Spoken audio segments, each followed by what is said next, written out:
All right, we're at the second home, the gas station. In this video, Mike's gonna go ahead and go through the mod list for the Mustang. So go ahead and get a POV drive in. Head over to a spot.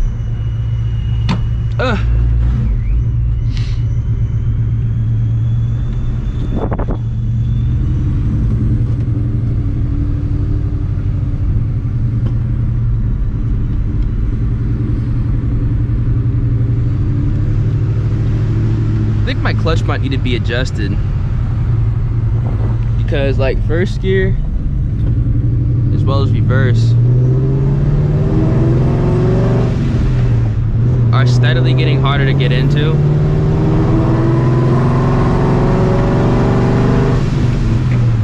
Like it's almost to the point where like I have to literally start the car on reverse for it to go in there, or like completely rip it in, which I kind of don't want to be doing. First is kind of iffy, sometimes it's hard, sometimes it's not. Sometimes I get the fourth gear lockout at high speeds, but I mean, look, it's gonna have to just baby the transmission.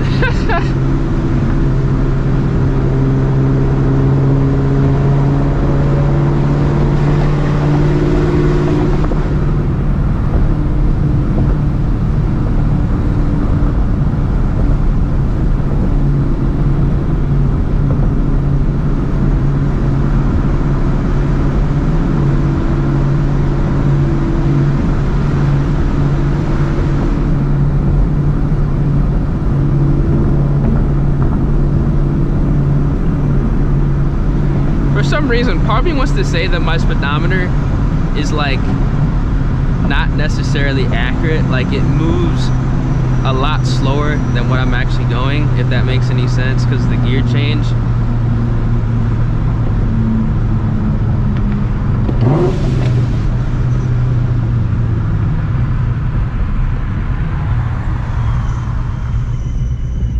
I don't know. Part of me makes me think it is, but it's probably just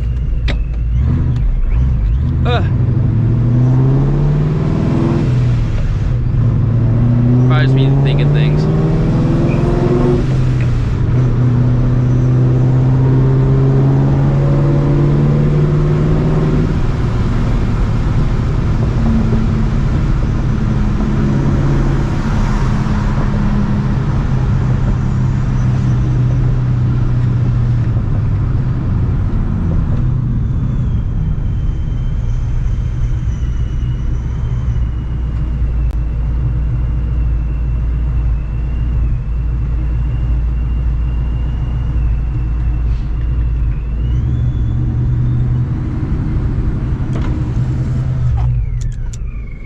Like this has been happening the past like 2 days. Like, do you guys know what this is? Like it'll just like, for some reason the car will want to like drop RPMs, it'll go up, drop RPMs and go up. Like it always happens like when I get close to half a tank of gas. And I just put gas in it and it's doing it again. So I'm just kind of giving it gas like it doesn't die out. What is this?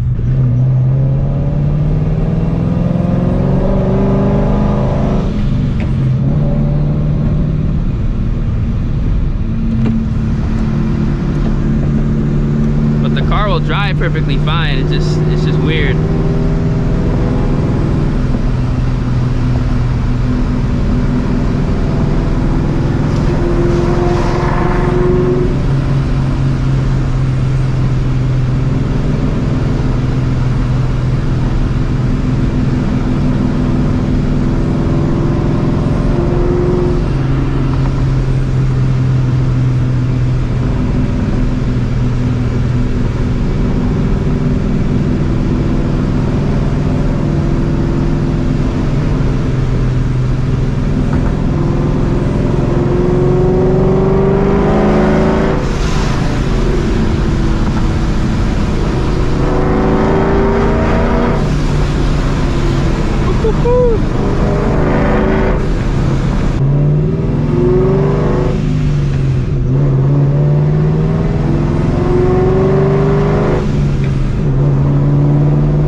much still, even though I do think it needs to be adjusted though. That could be what's going on as well, as far as like the changing of gears.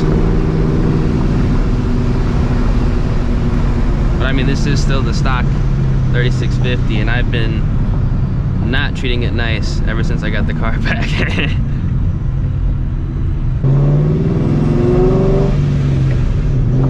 Like, you have to put it in gear now. You can't clear it, click in.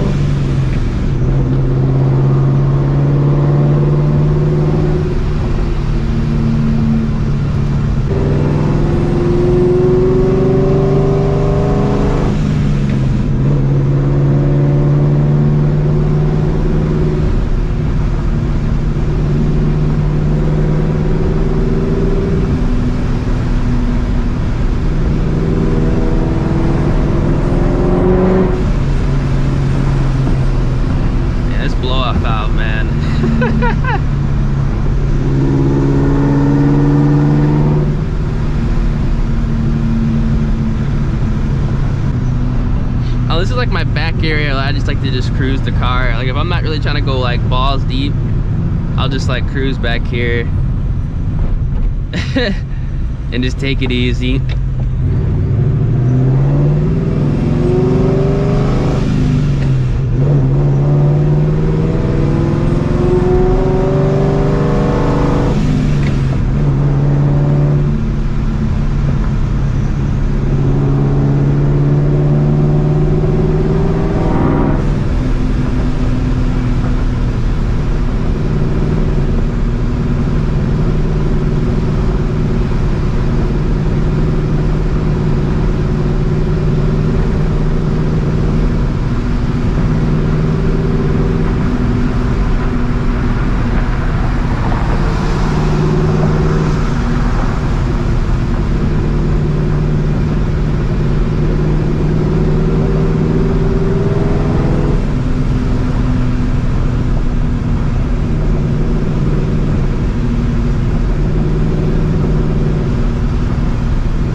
So now we're gonna go over all the mods I've done to my 450 plus wheel horsepower 2-valve Mustang GT. I figured we go from the appearance mods, and then we're gonna go into the performance mods to kind of wrap up the video. So first off, we have a Cervini's 4-inch cowl hood. This honestly is probably one of my favorite mods, right next to the obviously the Supercharger, but I've always wanted a cowl hood on a new age Mustang. I think it kind of just completes the look. A lot of people like 3-inch. I wanted just to go ahead and get the 4-inch just because, you know, it's the first cowl hood. I'm gonna go ahead and show you guys what it looks like inside the car right now. Sun's kind of glaring, but it's all good. From inside the car, it's not bad at all. I mean, it looks really nice. This is actually a functioning cowl hood.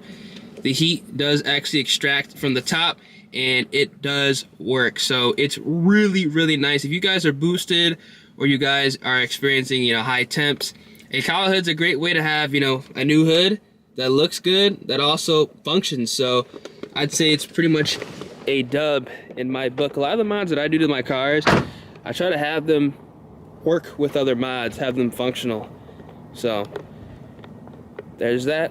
I kept the stock GT front bumper. I could have replaced this with a Cobra bumper a while ago, but I decided to keep the stock GT front bumper. Honestly, my personal opinion, I know a lot of people disagree with this, but if it's a GT, I like to keep all the stuff GT. I'll save the Cobra stuff for when I actually get a Cobra, but that's just the stock bumper. The car's dirty right now, but you guys can also see here I have the Mach 1 chin spoiler on here. I think that's like a staple mod you need for these cars. Like, having the chin spoiler just kind of just completes the look, makes the car way more aggressive, and it's just like one of those mandatory mods. Don't really do anything, it just looks good, and I just like it. Now I also have the clear headlights. These are the Euro style headlights. Technically, I have to call them the Euro style front headlights. Like, I think these are the Raxiom ones. I'm not 100% sure. I completely forgot the name of these, but if you go on American Muscle, you will find them. They're called, I believe the OE style, and they're amazing. I love them. They look good. I've actually have 2 sets of these, so when one kind of like gets condensation in them, I crack it open, let it, you know, dry out, and then swap the other one on. So that's how I roll with these. They're cheap, they're like $100, so kind of works out.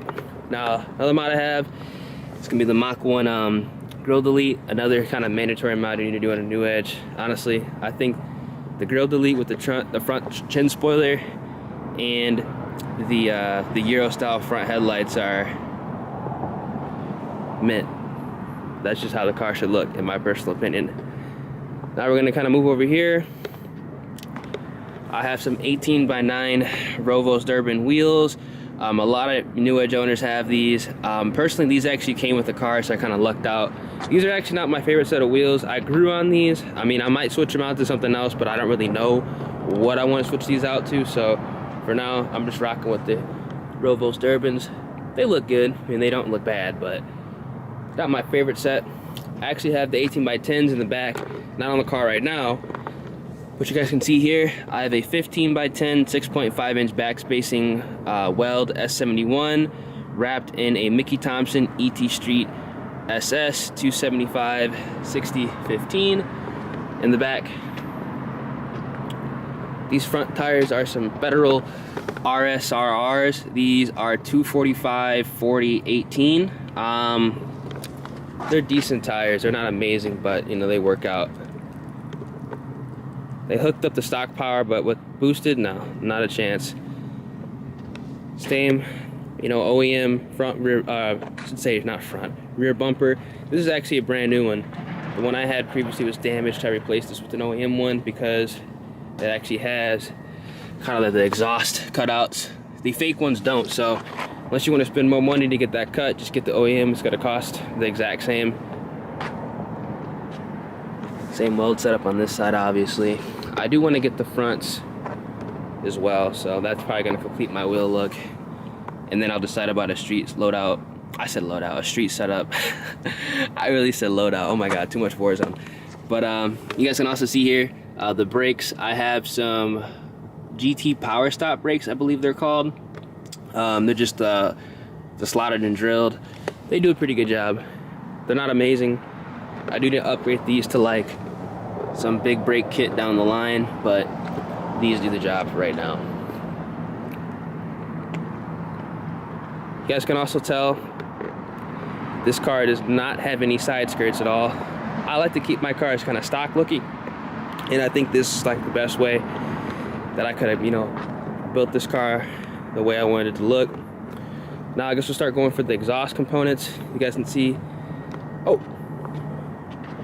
we have the Raxiom kind of smoked brake lights. These like the 11 to 13 or 11 to 14 style, so those look good. In my personal opinion, I like them. These are actually on the car when I bought them. I also have the billet fuel door, which I'm missing a bolt here. This was on the car when I bought it as well. I actually have a new one I haven't put on yet.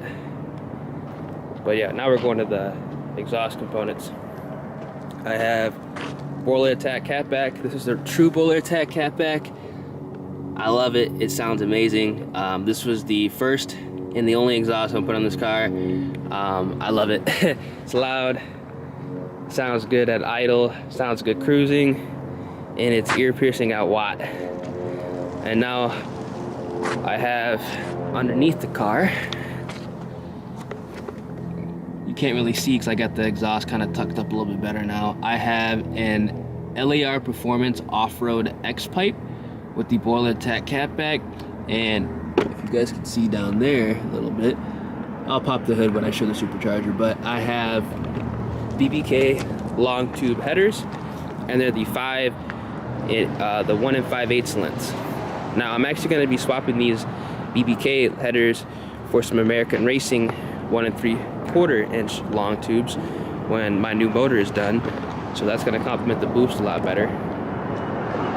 So that's the setup. As far as exhaust goes, BBK long tube headers, 1 5/8, LAR Performance off-road X Pipe with the Borla ATAK Catback. Now we're gonna go ahead, go into the inside of the car, show you guys some mods in here. Not really a lot, everything's kind of stock. I had this stuff like, it was spray painted white. This is actually, it was white when I got the car. I was gonna change it all to like the same matching color as the interior, but this grew on me, so that's kind of white. I went ahead and put the OEM shifter on here. I do like this shifter. I might swap it up for something else. I have a Steeda Triac short throw right now. I actually have an MGW short throw shifter with the race and the comfort handle I'm going to be swapping out, but that's about it. I have a Pioneer head unit. This is a pretty good head unit, by the way. This is the I believe it's the FHX720BT model. It works out perfect. It sounds good and I enjoy it. But everything else in here is 100% stock, and it's going to stay 100% stock. I'm not going to do any type of interior mods to this car. I might go ahead and change the steering wheel to just an OEM steering wheel that has a flat bottom, but other than that, everything is going to stay stock. I have obviously the SCT4 tuner up there. I have the AM wideband gauge, and I also am going to be putting in just 2 pillar pods here so I can have boost as well as oil pressure, because obviously, you know, we're turning the boost up, so I need to go ahead and kind of have all that in check. But again, everything in here is stock seats, stock rear seats that pretty much have never been sat in, and I'm trying to keep it that way. So that's the interior of the car. I have a slight rip on the seat right here, but it's not that big of a deal. I thought about putting in some like aftermarket racing seats, but if I do that, they're going to be some really nice ones that are going to pretty much look like stock but have that like race car feel. So, or just throw some Cobra seats in there. That's like the only thing I'd put in here that's like a Cobra modification. It might be the seats, because they are more comfortable and they have a little bit more bolstering, so you can, you know, stay in the seat when you're actually running the car. That's pretty much all the exterior mods I have done. The car is lowered 1 inch on some Roush lowering springs, believe it or not.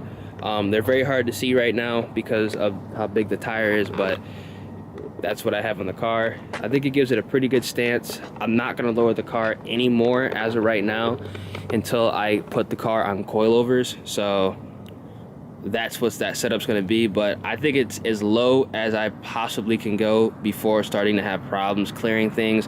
With these cars, I mean, a lot of people tell me, yeah, you need to go lower, but with the tire now in the back and kind of how it sits, because the car kind of angles down a little bit more now because the tire is so big, I think it actually makes the car look a lot lower than it actually does, which is good. And I think this is kind of the ride height that I'm going to be having the car at. I don't really see myself dropping this that much anymore. I mean, look, it looks good. In my personal opinion, it looks good. I'm not a huge fitment guy, but I think it looks good. It works out. The rubbing is very minimum, even at watt. You guys can see here, it did rub a little bit at watt when I went ahead and just like kind of did like a dig, but it's not that bad. That's gonna be the appearance mods. Gonna go ahead and pop the hood right now and show you guys the Supercharger. All right, so now we're gonna go over all of the mods under the hood. The most important one is gonna be the Vortech V1 Ti trim Supercharger. I have a 3.1 inch pulley on the back. I don't know how much boost this is gonna be putting out right now. The old setup had a 2.87 and it made 13.5 pounds of boost, but I have a very different intercooler setup right now, so the butt dyno is saying that it's probably around the exact same, maybe makes 1 less PSI. The horsepower that the car put out before on the old setup was 450 wheel horsepower and 450 foot-pounds of torque. I think it's literally right around the same. Again, I don't know, it hasn't been tuned, it's just a different pulley, and I'm gonna go over and kind of discuss the intercooler setup as well. I also have a Trickflow 75mm throttle body, kind of a BBK inlet tube, and that's gonna be routed down into the fender. But as far as that goes, that's gonna be all the major mods. I have some Edelbrock MSD coil packs, which I'm going to be swapping out for the Ford OEM Motorcraft coil packs. I have some NGK one-step cooler spark plugs. I do not remember where they're gapped to, but they're gapped for around 13 pounds of boost. I also have a Ford Performance 80-pound injectors. So 80 pounds is a lot, but this car is kind of being built for a lot more horsepower when my new motor is done. I also have a Walbro 229 pump in the back, the whole fuel assembly, which is good for around 500 horsepower, or 550 horsepower, 500 wheel horsepower. So that's going to be kind of the setup down here. Now, as you guys can see, I have an upgraded intercooler. This is going to be a Treadstone intercooler. This is going to be the Treadstone TR1245R intercooler, which is rated for about 1,000 horsepower. And these intercoolers, you're supposed to see little to no PSI drop. So these are rated for about 1.5 pounds of boost loss. So with the old setup, this is a Vortech TI trim supercharger V1. With the 2.87, it made 13.5 pounds of boost with a 3-core CX Racing intercooler. Now, that's supposed to be around 18 pounds of boost, but with that CX Racing intercooler, it took around 4.5 pounds of boost away. Now with this setup, this 3.1 pulley is supposed to be around 15 pounds of boost, roughly 13 to 15 pounds of boost. With this Treadstone intercooler, I suspect that with this setup, it's making around the same boost and around the same horsepower. But when I go ahead and get the car back on the dyno, we will go ahead and verify that. And this does have 18 degrees of timing in it, which is a lot. My tuner actually wants to turn it up to 22 with this setup, so this car theoretically should make around 470 wheel horsepower with this setup that's on the car right now. But again, that's just hearsay until we get on the dyno and figure out everything that goes on, because obviously you can't really determine boost numbers with pulleys. It's just kind of up in the air until you actually go ahead and get it on the dyno. I don't have a boost gauge yet, so we'll have to find out. But in cool air, the car pulls hard. I do have like this kind of filter guard here. I'm actually going to be swapping this out for a turbo guard within the next couple of days, so we're going to get even more air going through there. So who knows how much power this car is going to be putting down. Oh, and I also forgot, I have 355 rear gears in the back, so got some longer gears to ride out the boost, because we have a blower that's supporting, you know, RPMs and top end power, so kind of wanted to compliment that. So yeah, that's pretty much going to be all of the performance mods done to my car to make 450 plus wheel horsepower. I want to kind of go in detail in this video, take my time and show you guys. I don't think you guys can see it, you guys can't, but those are the long tubes down there. The new motor setup is going to be a 4.6 liter, still a 2 valve. It's going to be an aluminum block instead. This is an iron in the car right now, so aluminum blocks are about 100 pounds lighter. We're going to be running a rods, pistons motor, Cobra crank. It's going to be sleeved as well, and we're going to have some trick flow ported heads with some custom blower cams as well. So the new setup is going to be stout, really stout. We got a fully built sleeved aluminum block, trick flow heads, custom cams.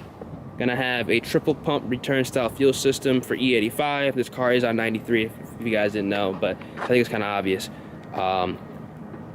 It's gonna be a good setup. I'm really excited, just, you know, waiting for all the parts to come in. It's just kind of how it is right now with everything going on in the world. I mean, getting parts for cars is very, very difficult right now. If you guys are building a car right now, I mean, you guys know how difficult, you know, getting parts in, but be worth it. Also, I do have an HPX MAF. It's a blow-through setup, so we're good to go. But yeah, that's gonna be everything, all the mods that are done to the Mustang. It's dirty, but she gets the job done. If you guys have any questions, make sure you guys go ahead and bang my line on Instagram. You guys know the vibes. I always like to respond to you guys over there. answers their questions. I know a lot of you guys are now going ahead and building up your 2 valves, which is cool. I know a couple guys with Mach 1s that are hitting me up for some advice, so it's kind of nice to see these cars being built. You don't really see these cars at all. I mean, I have yet to see a Pro-Charged or a turbo 2 valve out here in Texas. In Illinois, I saw 2 of them. That was about it. And they were making like, I think like 390 wheel horsepower. So it's kind of nice to see them out here when you do see them, or if I even do see some out here. But yeah, hope you guys do enjoy, and I'm gonna catch you guys in the next video. Deuces.